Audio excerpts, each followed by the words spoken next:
I remember you saying this too. Thank you so much. Oh my God. Okay, go ahead. Let's do this. Let's do this. Hi, I'm Aisha. Hi, I'm Sanam. And welcome to our first episode of Her Path, A podcast to empower every woman every step of the way. Our first guest appearance is Sidra Naseer. Nice to meet you. Naseer is an awesome techie who I met conveniently at a Snowflake networking event. Yes. Oh, right? really? Yeah. Exactly. We instantly hit it off. We became best friends. Okay. Literally, As you like to say. literally. We bonded over what?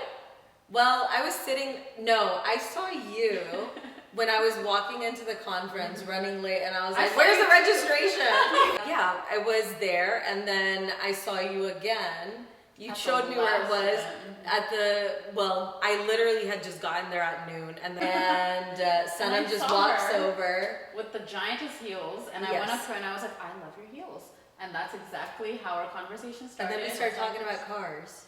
And everything other than Snowflake. And she's like, and basically we listened to one session, and then we hung out for like 3 hours after. And then we ended up hanging out more, not involving the networking event, and we just hit it off, just like that. I was like, today's a great day. Yeah. Today's a great day. We made a new friend. Yes, That's so exactly. sweet. And now we have Yes, yay! Very cool. Okay. but I would love to have you further introduce yourself. Tell us like what you do and kind of what introduced you to tech as well. So my name is Sidra. Nice to meet you. Lovely to meet you. Of course, we already you. nice to meet you. Yeah, I am a technologist, and I have a very strong background in both technical program management as well as application and mobile security. That's kind of what I specialize in. I have a fintech background. I've worked with a lot of payments companies. I've worked in a data storage company, and I'm making the transition to healthcare. But besides being a technologist, I am a huge women in tech advocate. Yes, absolutely. We need more diversity in this field. Show them your shirt. Show them the shirt. Yes, the future is female. Yes, ma'am. My background is in econ. Really? And yeah, I made the pivot to technology when, oh my God, it's been a while. And it happened by accident. So yeah. How are you loving it now? It's good. It has its challenges. Sure, everything. I still feel like we haven't moved the needle on the metric that, there's a lot of women that don't make it to be 35 in the careers that they had planned for. So I think it's more important than ever. It's not just about getting more women in tech. It's about enabling them, making sure that we're empowering them, that their voice is heard, that their feedback matters, that their input matters. So, and then creating systems in place that allow women to thrive, to flourish, to use their natural gifts and talents. So, yeah. Don't forget to mention this giant. Yeah. So that was the book was, I took a sabbatical from work. Thank you. And I had a lot of like personal events happen in my life, but one of the things that I wanted to do was my niece, one day I was working and visiting her in Florida, and her mom is a physician, her dad is a physician, and here I am working, and I'm on the computer, like literally tied to it on conference calls all the time. And so I was trying to explain to her over like breakfast cereal, and hey, I am a program manager. She couldn't say what program manager was. She's like, program manager? Oh, and I was like, what do I do? And she's like, I told her, I was like, I work on the computer. And she's like, uh-oh. It was just really funny, but that just kind of like made me realize like my parents still don't know what I do for a living till this very day. I never thought like, I'm sure. I tried to explain to them or a little kid what you do. And, I think STEM education in general begins at a very young age. I already knew like what I liked and what I didn't like by the time I was my niece's age. So my way for this book was literally just to pay it forward, to basically allow little girls to know, or little boys, it doesn't really matter, to create like a relatable character that they can look up to and say, okay, you know what? Let's learn about technology, because it surrounds us, right? From our TV to our lights to, you know, our smart devices that we have, our mobile devices. We may all use it differently, but every profession uses technology. So it's an introduction, and the cool part for me was I made the book, but then I wanted like workbook in there. So I have I have exercises for kids to do with their parents so that they can reinforce the concepts and stuff. So yeah, my reason for doing this book and having the workbook in the back was, if I'm getting like immigrant parents or parents where, you know, I came from very humble beginnings here, but if they were going to invest in a book, it could be a keepsake, it could be something that, you know, that they can do with their child as well. So yeah. That's really amazing. Yeah. So yeah. Yeah, very cool. And one thing I would love to learn a little bit more about you is, as you've kind of gotten into the tech space, one thing that we don't see enough in tech, of course, is women in tech, but also like diverse women in tech, but also diverse women in tech in leadership. Yeah. Tell me a little bit about that. Like, have you, like within your own like managers, or like seeing yourself grow as a leader, like, do you see enough diversity, and how do you like plan to like maybe contribute to that? Yeah, absolutely. So typically what I've noticed is when it comes to diversity, diverse women in leadership roles of any kind, there's an author who I absolutely love and respect. Her name is Shalmina Bajaj Abji. You can kind of look her up. I probably butchered her name. My apologies. Have met her. But I think for women, you know, it's kind of like balancing out the I'm smart, but I'm aiming to be respected. Not liked, but respected. There's a difference.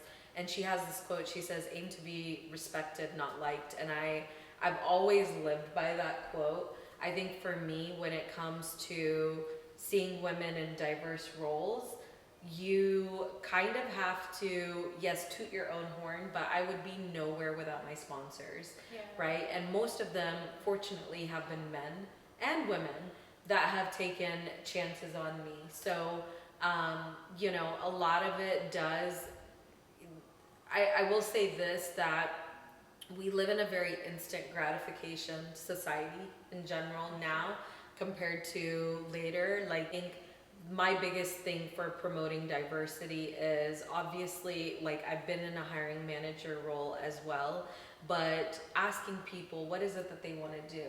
You know, I meet a lot of young women typically, you know, what are you interested in? Having that human connection makes a huge difference. Sonia Barlow is another person I follow where she has like this 3-2-1 principle for networking. But I think a lot of it is that to create diversity, you kind of have to think about, you have to look at the bigger picture, right? When they're not in the room, right? Are we singing their praises? Are we like celebrating successes of people? A lot of people are very afraid to put themselves out there. And you just kind of have to make your intentions known. And I think that there's a strategic way about doing it, but that was a very long answer. It was a great answer though, very insightful. No, I think you did answer that very well, especially talking about how within the field, in order to kind of uplift women, quite literally, is to like sing their praises and be able to like talk about them like when they're not there. So to kind of piggyback off of that, you know, you're talking about respect, you're talking about leadership, you're talking about how you have to praise each other to kind of go up, right? So how difficult has it been for you to kind of climb that ladder in this tech industry as a woman, as a diverse woman too, especially? So I think for me, when I was in tech, my very first tech job, right, there was no semblance, my first couple of roles, there was no semblance of work-life balance. I'm ready to just basically play hard in my 20s so I can chill out in my 30s, right?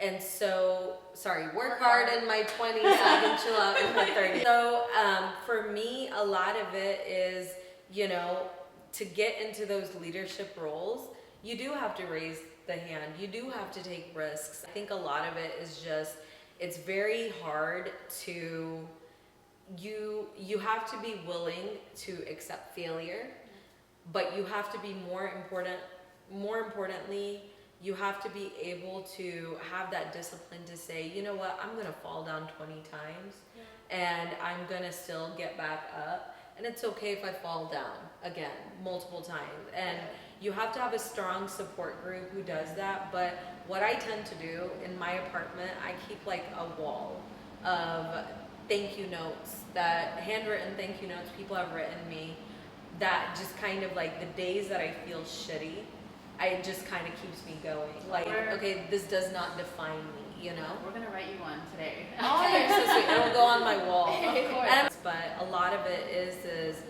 you gotta put in the work. It has to be quality work.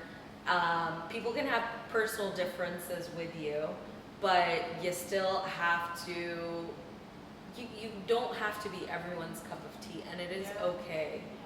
100%. And then one last question, just to pivot a little bit, because one thing you had mentioned is like you came from a more econ background and later on like transitioned into tech.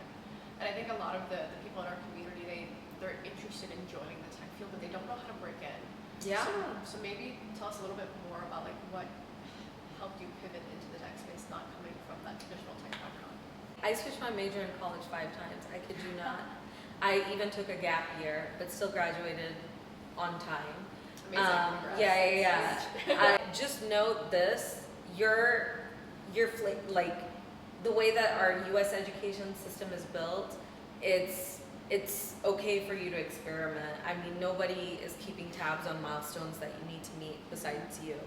I think with brown people specifically, they're very scared to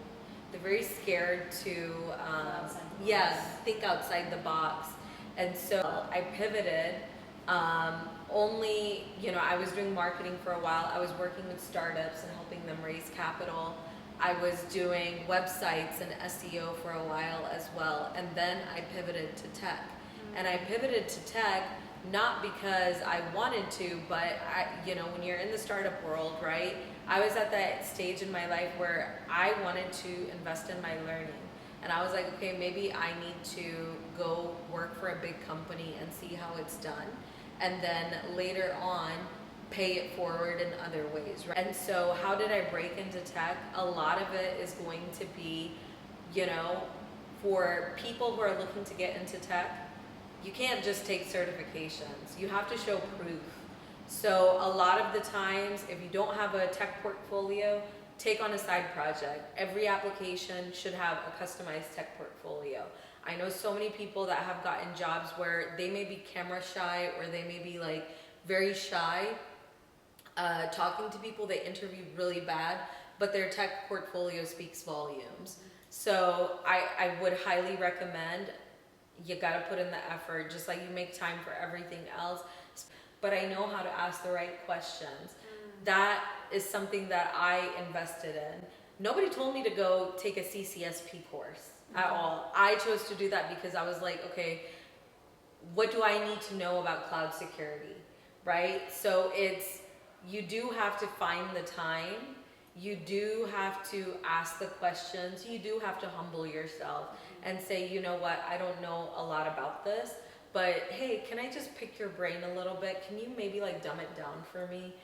Yeah. Asking those questions, and then ultimately you just have to jump. I think main thing is going to be like, you have to put in the effort. It's okay to break industries. Trust me, I'm doing that right now. Have a portfolio, dedicate the time, set small measurable goals for yourself. ask others for help. Okay, whatever knowledge that you gain from whatever avenue, you have to apply it. Yeah. Otherwise, you will lose it. At the end of the day, there is something unique about you that will attract people, and more importantly, I think it's always like your energy, right? And go. How do you maintain that discipline to pick yourself up? Because I wallow. I mean, I'm sure, but there's just so many instances where people, they're constantly getting kicked, in the butt, and at one point it's just kind of easier to give up on that dream than it is to kind of keep going on through. So I will share a story. So I was taking a break after like one of my roles, and then that break turns into, it was like a very controlled break. At that point I was like, okay, it's a break. First 3 months I'm not really gonna look around, it's gonna be very passive. 3 months now all of a sudden turns into 20 months. I'm going through savings. I think for me, figuring out, creating small habits, whether that's in a spiritual space or whatnot, that can help you. Having somebody also that will also call you out on your bullshit, right? Like, stop having a pity party for yourself. I give my time to wallow. There will be time. I've dealt with many disappointments. Just accepting that. I think when we face rejection, nobody likes rejection, but it kind of goes through the stages of grief. Okay, you know what else am I gonna do next? So everything happens, but having, you have to figure out what grounds you. Every no is just a redirection, honestly. Honestly, yeah. And you just have to, just like you celebrate the highs, like very hard, with the lows, like, I'm not gonna say celebrate them, but just feel it, allow yourself the ability to feel that. Yeah. So don't be afraid. And then do you have any advice for our audience? I know you gave a lot, honestly. I feel like I just Just rambled like on. 10-second advice. Yeah, for 10 those. seconds, very quick, something that you had life challenges that you had to overcome. What is something that you want to tell the world? So my biggest advice for anyone listening is, based on my very limited life experience, is that give yourself permission to explore, to elevate yourself, and to just basically fail. Awesome. Thank you, Sidra. Yeah. Oh, Yay! Oh my god! Thank you so much. Thank you Of so course. much. This was awesome. I took up most of the memory, I feel like. 100%, but that's why we have money to spend on storage. Okay. So.